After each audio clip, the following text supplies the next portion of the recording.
Paz e luz a todos. Mais uma noite que temos com Deus,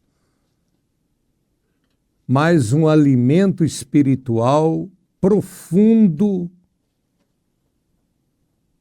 poderoso que vamos receber, um conteúdo espiritual que vai fazer a diferença na sua vida, na sua casa, na sua família. O conteúdo espiritual é que faz toda a diferença na vida de uma pessoa, porque não importa como vem o inimigo,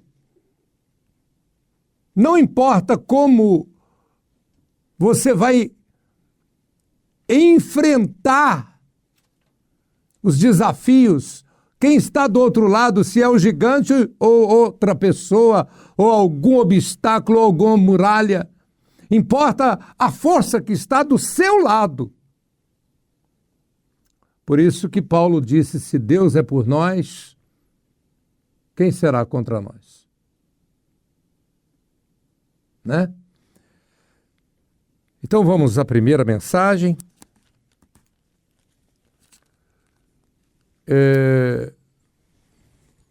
Bárbara.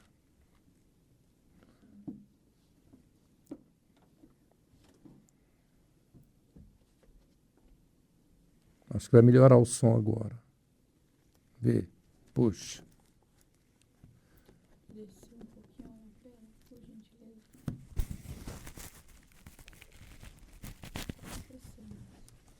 Isso aqui vai, olha aí. Confere direitinho. Então vamos à primeira mensagem. Aqui está certinho. Tá. Ah, que maravilha. Vou falar uma coisa para você.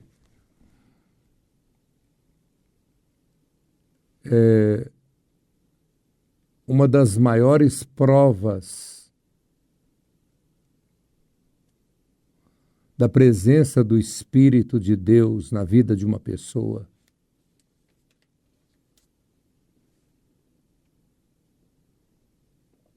é o domínio próprio. As pessoas que convivem comigo falam, nossa, apóstolo, o senhor é tão calmo. Mas a Bárbara também é muito calma.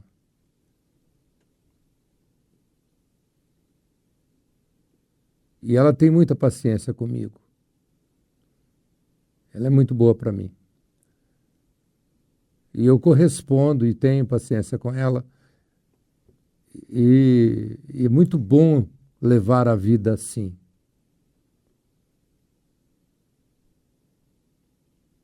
Eu já fui, alguns anos atrás, muito ferro e fogo. Isso não é bom.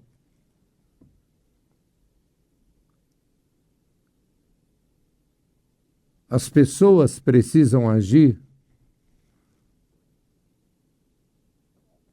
com compaixão, porque a compaixão é você se colocar no lugar da outra pessoa.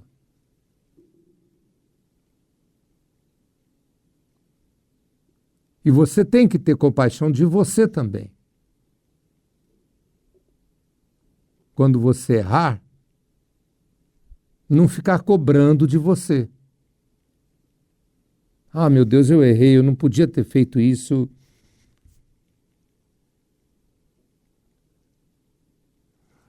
Preste atenção.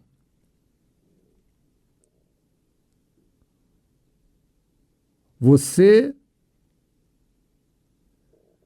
não é pecador porque você peca.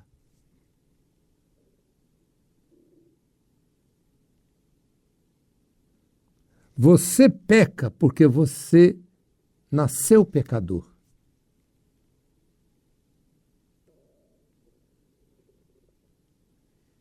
Paulo disse assim, quando eu quero acertar, às vezes eu não consigo acertar.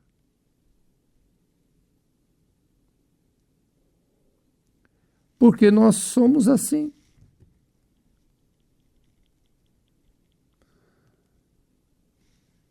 Outro dia, eu li um versículo que não tinha nada a ver com a mensagem porque eu tinha anotado errado. Eu anotei o número errado. Aí a Bárbara me corrigiu de lá e falou, olha, é Crônicas, segundo Crônicas, eu tinha lido primeiro Crônicas. E eu tive a dignidade de falar, ó, gente, eu errei aqui, vou ler novamente. A vida é assim. Então nós vamos à primeira mensagem. Tá certinho aí, Bárbara?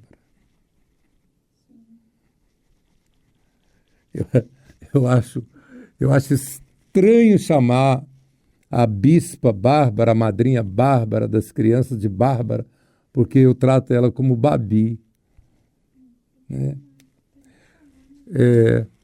Mas é porque a gente é muito assim, né?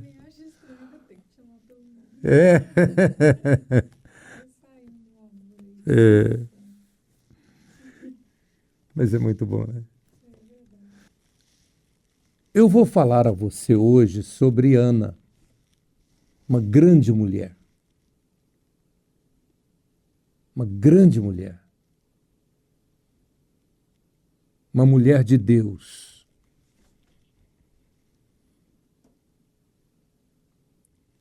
A apóstola Sol Daniela Carvalho gravou um louvor, Ebenezer, na casa do profeta Samuel. Samuel, filho de Ana. E nós oramos na fonte de Ana,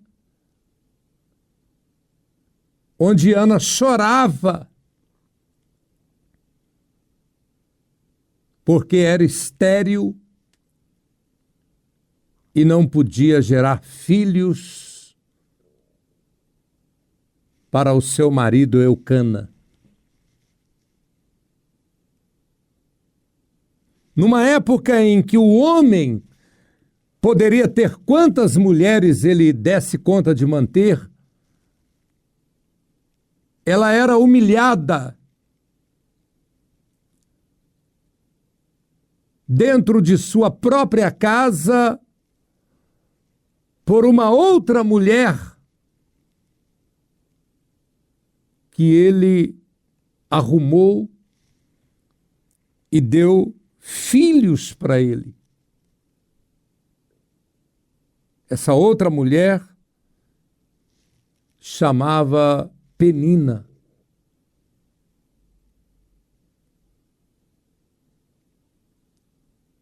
Penina humilhava Ana, porque Penina dava a Eucana filhos. Tiveram vários filhos.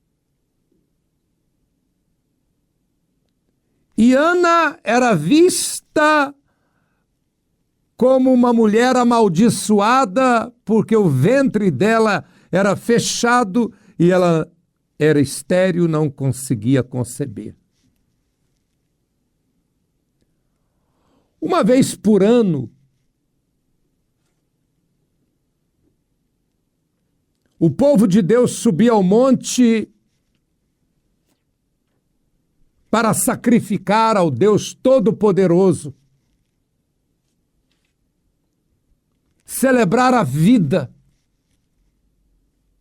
adorar ao Deus Todo-Poderoso. E diz a Bíblia, no primeiro livro de Samuel, capítulo 1, que Eucana pegou as suas duas mulheres, juntamente com os filhos que ele tinha, junto com Penina,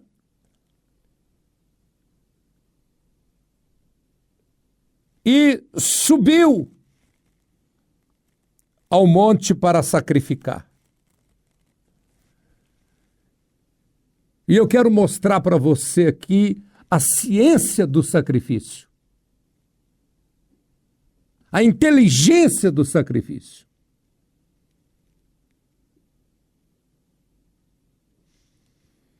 Então eu vou ler a partir do versículo 1. Houve um homem, o título é Eucana e suas mulheres. Houve um homem em Ramataim Zofim, da região montanhosa de Efraim, cujo nome era Eucana, filho de Jeroão, filho de Eliú, filho de Tou, filho de Zufé, Efrateu. E este homem tinha duas mulheres. O nome de uma era Ana e o nome da outra Penina. Penina tinha filhos, porém Ana não tinha filhos, era estéril.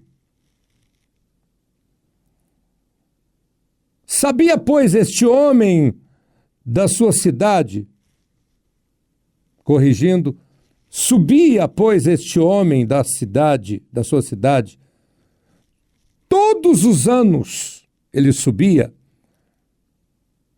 a adorar e a sacrificar ao Senhor dos Exércitos em Siló. E estavam ali os sacerdotes em Siló, e estavam ali os sacerdotes do Senhor, Ofine e Finéias, os dois filhos de Eli. E sucedeu que no dia em que Eucana sacrificava, dava ele porções do sacrifício a Penina, sua mulher, e a todos os seus filhos, e a todas as suas filhas. Ele era o provedor da casa, ele tinha o dinheiro, então ele dava a oferta para Eucana e para os filhos. Eucana dava oferta para Penina, obrigado, Bárbara. Eucana dava oferta para Penina e para os filhos que ele teve com Penina. Cada um levava a sua oferta para sacrificar a Deus no monte. Porém, a Ana dava uma parte excelente. Ela pediu para ele dar para ela mais do que ele dava para outra. Porquanto ele amava a Ana. Ele amava a Ana. Ela não deu filhos para ele, mas ele amava era ela.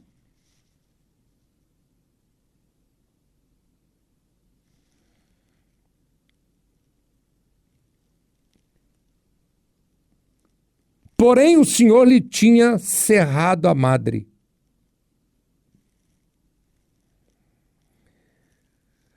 E a sua rival, Penina, excessivamente vivia irritando-a e deixando-a irada, porquanto ela não podia ter filhos. O Senhor havia lhe cerrado a madre. E assim o fazia ele de ano em ano, quando ela subia à casa do Senhor, assim a outra a irritava pelo que Ana chorava muito e não comia. Então Eucana, seu marido, lhe disse: Ana, por que choras? E por que não comes? E por que está mal o teu coração?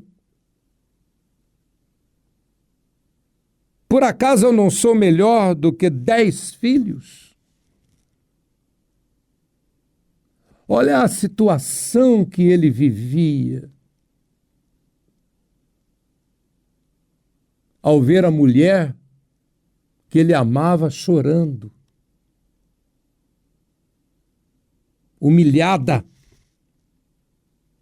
pela rival que tinha dado para ele muitos filhos.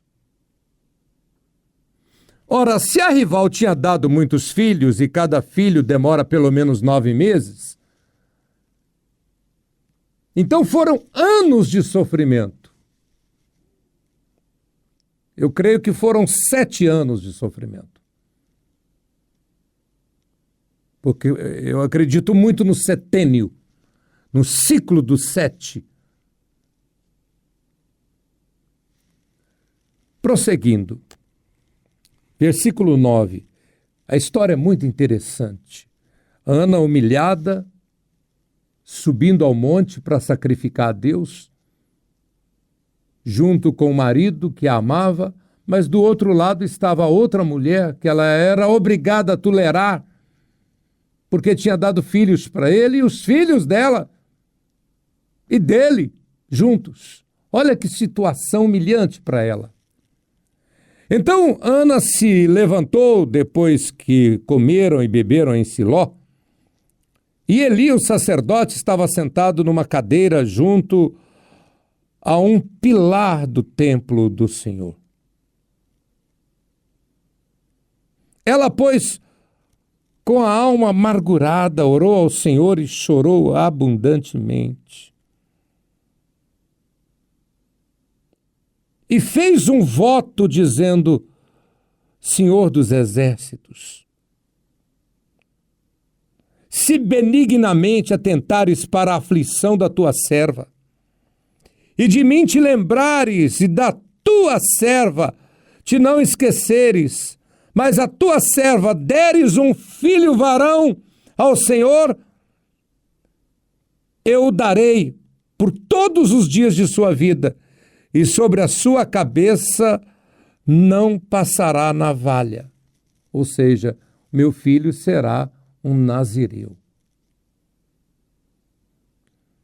Quando uma criança nasce, e antes dela nascer, antes dela ser gerada, antes dela ser formada, antes dela ser fecundada, ela é oferecida a Deus. Essa criança é nazireia. Ou seja, veio ao mundo com uma missão. É o caso da apóstola Sol, minha filha, que antes de ser fecundada, ela foi ofertada no altar, oferecida a Deus. Então a vida dela só tem razão de ser se for no altar. Ela veio para isso, para ser apóstola.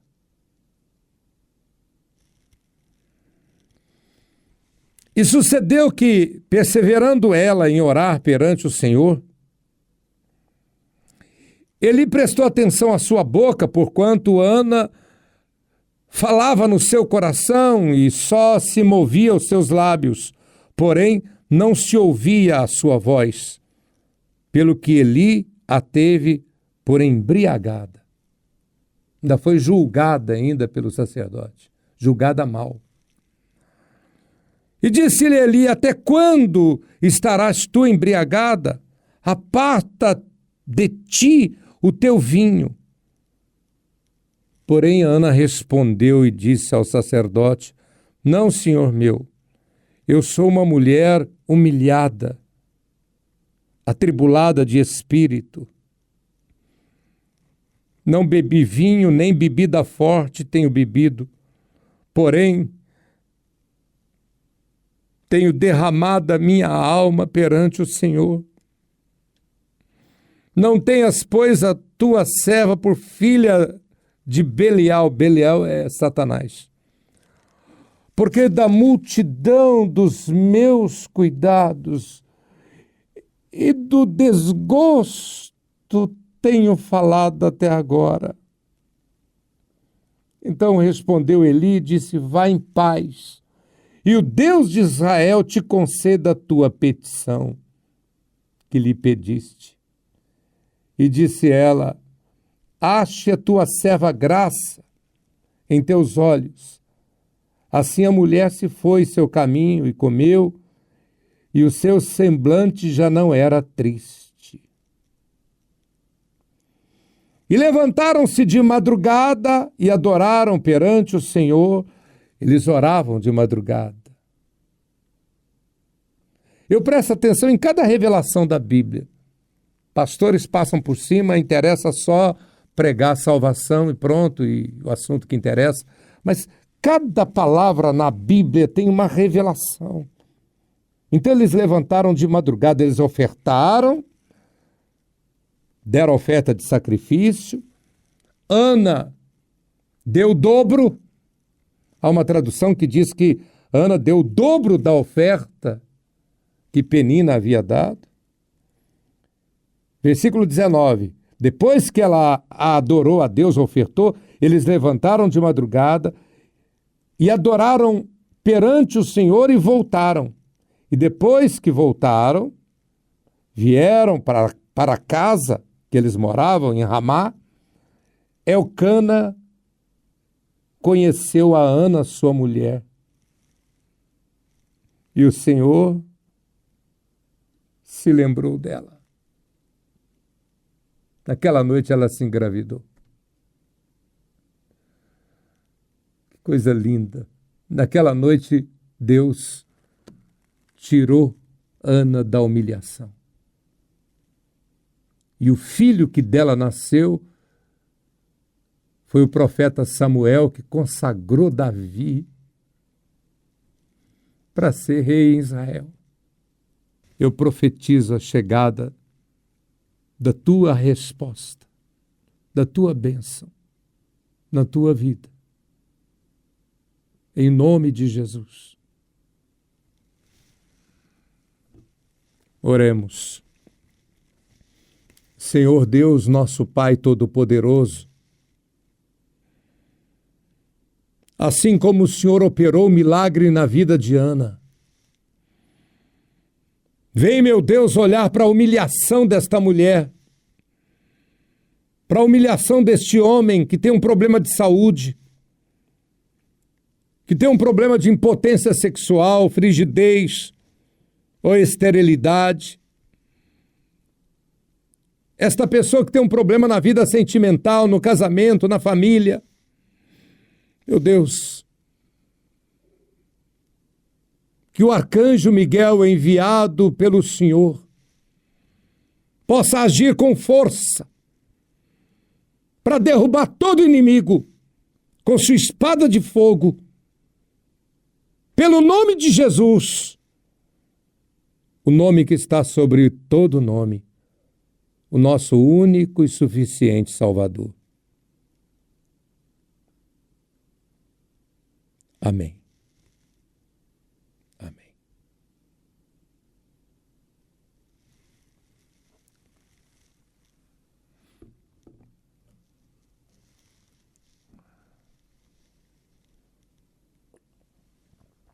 Muito linda a história, né? Muito linda. Vamos à segunda mensagem. Eu comecei a falar sobre a história do profeta Samuel e expliquei que ele é nazireu. O nazireado é quando aquela criança que ainda não foi fecundada é ofertada a Deus para o altar. Então, ele nasceu profeta, ele foi fecundado profeta, ele foi ofertado pela mãe dele, Ana, que era estéril, e vivia sendo humilhada pela outra mulher de Elcana, ela chamava Penina, que tinha filhos, mas Ana não tinha. E no dia que eles subiram ao monte para sacrificar a Deus,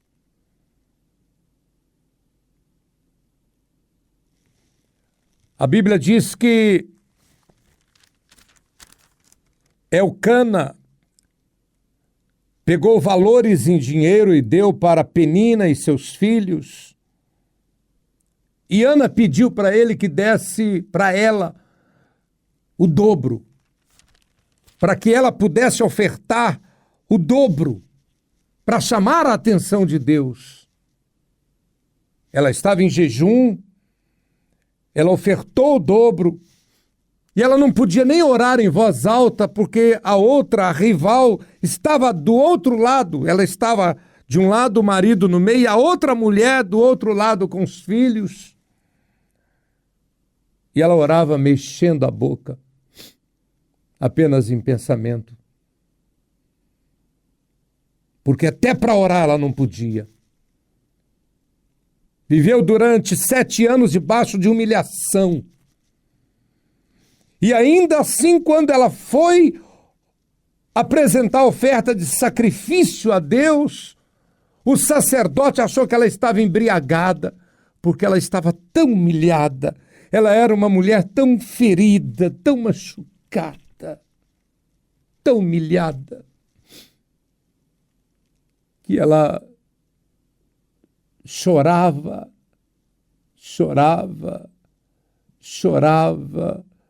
e não podia orar a não ser mexer com a boca, tamanha humilhação que ela vivia, porque ela não podia deixar sequer a rival saber o que ela estava pedindo.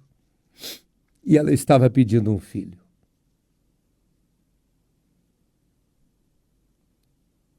E ela fez um voto a Deus, para Deus dar para ela o filho, que ela ia dar o filho para o altar. Me lembra muito quando a Daniela foi ser fecundada. Antes de tudo, ela foi apresentada no altar, antes de ser gerada, antes de ser fecundada. Ela é nazireia, a apóstola Sol é nazireia, ela nasceu para o altar, assim como Samuel. Então, quando Ana e o marido dela, Elcana, foram embora para casa, naquela noite ele ficou com ela e ela engravidou.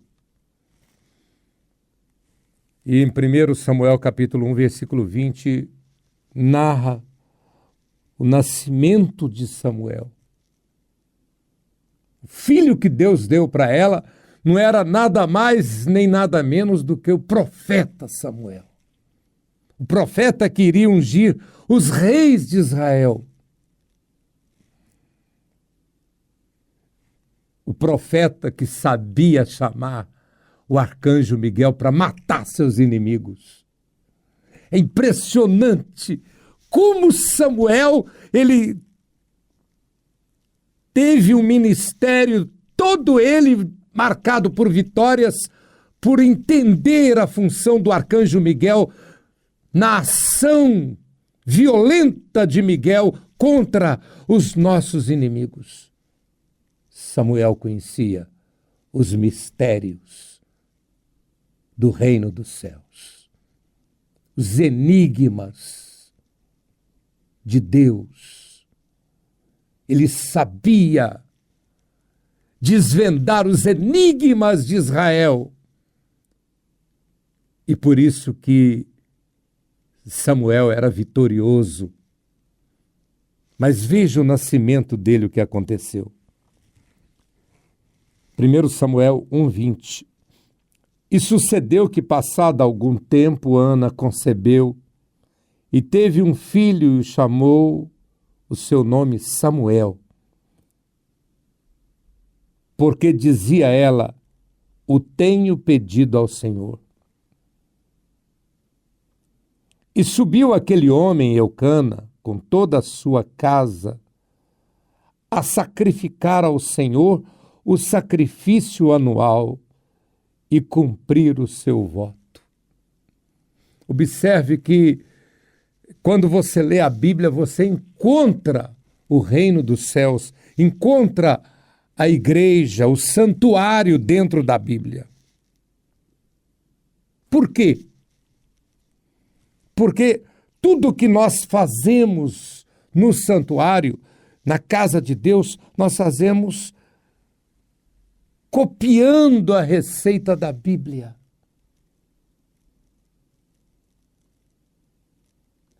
Nós não inventamos. Eu sou teólogo, mas eu não dou o menor valor à teologia, à ciência da religião. Porque eu encontrei algo mais excelente do que a teologia, que é a revelação do Espírito, do Deus Todo-Poderoso. Enquanto os teólogos estão preocupados apenas em pregar salvação, aceita Jesus e você, quando morrer, vai entrar no céu. Eu também creio assim, eu acredito assim na salvação. Eu estudei soteriologia, eu ensinei soteriologia, teologia sistemática, eu entendo assim também. Mas eles pregam só isso, só a salvação. Você vai morrer e vai para o céu. E antes de morrer? Não, antes de morrer você vai sofrer. Antes de morrer o inimigo, antes de morrer o diabo vai fazer, vai aprontar e você vai sofrer igual Jó. É assim ou não é que eles falam? Jó sofreu. Jó era fiel, mas ele sofreu. Perdeu tudo que tinha. Depois Deus deu. Mas ele sofreu. Só que a revelação nos mostra diferente. A situação de Jó era muito diferente da situação de Samuel. Samuel tinha espada, tinha pacto com o arcanjo Miguel, sabia trabalhar com os anjos de Deus. Jó não. Jó não sabia. Jó sabia orar. Jó sabia cantar. Jó sabia a palavra de Deus, mas Jó não conhecia os mistérios do reino dos céus, os enigmas de Israel. É muito diferente. Muito diferente.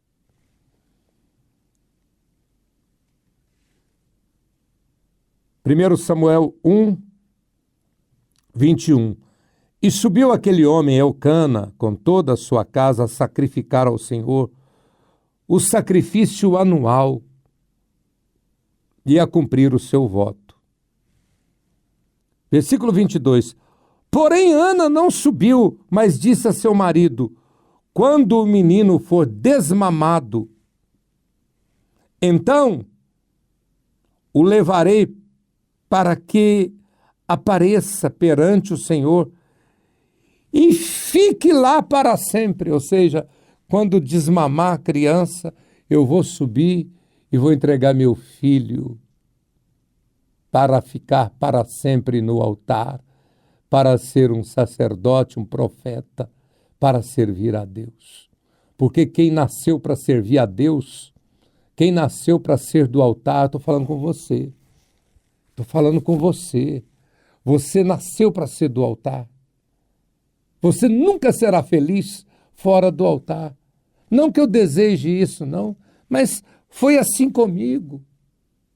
Eu tentei ser feliz sem ser um profeta e não conseguir, porque quando uma pessoa nasce profeta, ela morre profeta. Quando ela vem para ser do altar, ela tem que ser do altar. Ou do contrário, ela estará afrontando a Deus.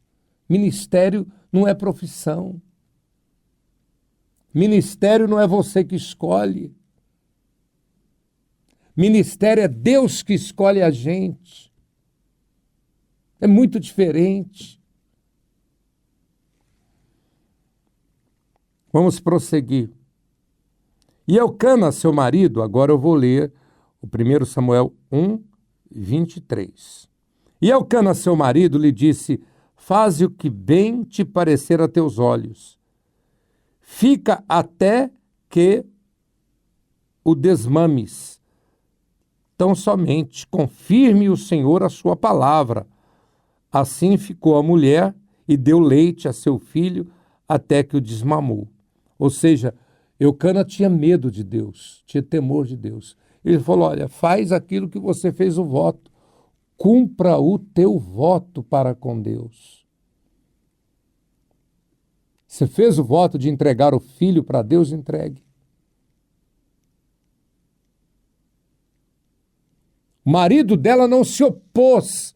Ele queria muito o filho. Ele queria muito aquele filho. Era o filho do amor dele. Mas, acima de tudo, está o temor de Deus, a vontade de Deus. Versículo 24, 1 Samuel 1, 24. E havendo desmamado, levou consigo com 3 bezerros e 1 éfa de farinha e 1 odre de vinho, e o trouxe à casa do Senhor a Siló, e era o menino ainda muito criança. E degolaram um bezerro, e assim trouxeram um menino ao sacerdote Eli. E disse ela: ah, meu senhor. Então eles prepararam uma oferta de sacrifício ainda para levar para Deus, na hora de entregar a criança para ser profeta. Olha que mulher de fé, que homem de fé. Como Deus vê um homem desse? Como Deus vê uma mulher dessa?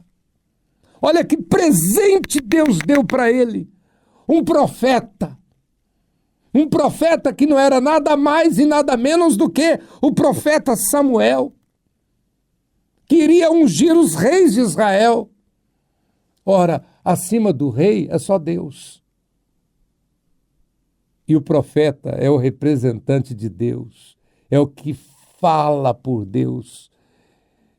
O profeta é a boca de Deus que responde àquele que clama.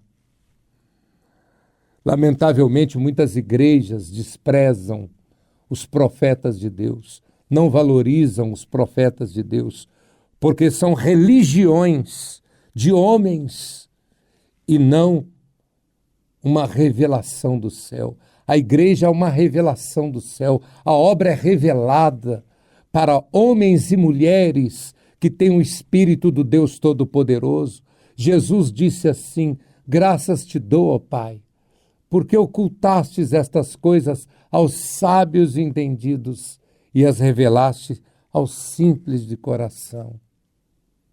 Você não acredita que foi um pastor no Monte Manaim, muito famoso, e falou, ao olhar para o Monte Manaim, mas como Adelino conseguiu esse monte?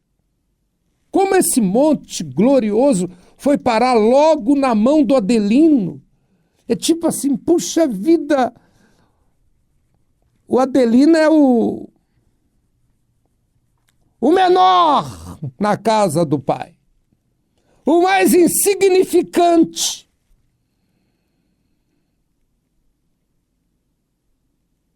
Mas Deus confiou neste insignificante aqui esse ministério de fogo de revelação.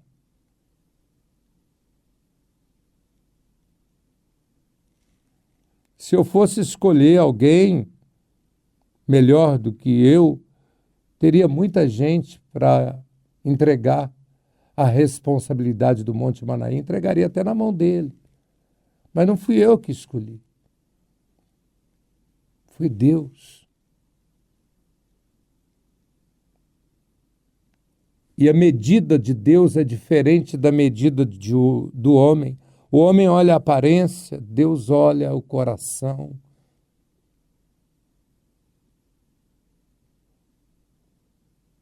O homem tem a soberba e Deus enxerga a humildade. E eu não tenho glória alguma, porque eu era para estar morto e Deus me curou, e me curou no Monte Manaim. E minha vida só tem sentido para servi-lo. Vamos terminar aqui. Versículo 26, 1 Samuel 1, 26. E disse Ana: Ah, meu Senhor, viva a tua alma, meu Senhor. Eu sou aquela mulher que esteve aqui contigo para orar ao Senhor. Por este menino orava eu e o Senhor me concedeu a minha petição que eu lhe tinha pedido, pelo que também ao Senhor eu o entreguei por todos os dias que viver, pois ao Senhor eu pedi, e ele adorou ali ao Senhor. Todas as vezes que você lê adoração, e Abraão adorou ao Senhor, e Ana adorou ao Senhor, e Eli adorou ao Senhor, Samuel adorou ao Senhor, e Davi adorou ao Senhor, tem sacrifício. Adoração não é um amontoado de palavras. A palavra de Deus diz: este povo se aproxima de mim com seus lábios, mas o seu coração está longe de mim. Adoração é algo que envolve alma, envolve o corpo, envolve a matéria, envolve o espírito. Adoração é algo extraordinário. É o fino do fino que nós oferecemos a Deus. Feche os seus olhos. Senhor, meu Deus e meu Pai Todo-Poderoso, há alguém, Pai, que hoje recebeu esta palavra, que tem um filho problemático e precisa colocar este filho no altar, que tem uma filha problemática e precisa colocar esta filha no altar. Pai, estenda as tuas mãos, Pai, e envia o arcanjo Miguel com a sua espada de fogo para realizar a obra que precisa ser realizada e cortar todas as amarras, todas as trancas e cortar todos os laços das trevas que prendem a vida deste jovem, desta jovem. Em o nome de Jesus, eu abençoo esta casa, eu abençoo esta família, para a glória do Pai, do Filho e do Espírito Santo. Amém. Paz e luz a todos. Obrigado pelo carinho, da sua atenção. E eu quero agradecer aqui as pessoas que compartilham a live. Quero agradecer as pessoas que mandam estrela, a você que é super fã, a você que é apoiador da minha página no Facebook. Muito obrigado. Que Deus abençoe a sua vida. Quero agradecer a Bárbara por ter me lembrado aqui. Muita gente apoiando, muita gente mandando estrela, mensagem, todo Que dia, bom. compartilhando. Muita gente, ela está falando aqui, muita gente compartilhando, muita gente mandando estrela, muita gente apoiando minha página, compartilhando a live. Muito obrigado. Muito obrigado. Muito obrigado a Deus, a você, a vida, a Jesus. Eu uso dizer que Deus, ao longo da minha vida, foi e tem sido muito generoso para comigo. Muito obrigado. Eu não sei o que dizer. Apenas te abençoo rica e abundantemente. Em nome de Jesus. Paz e luz.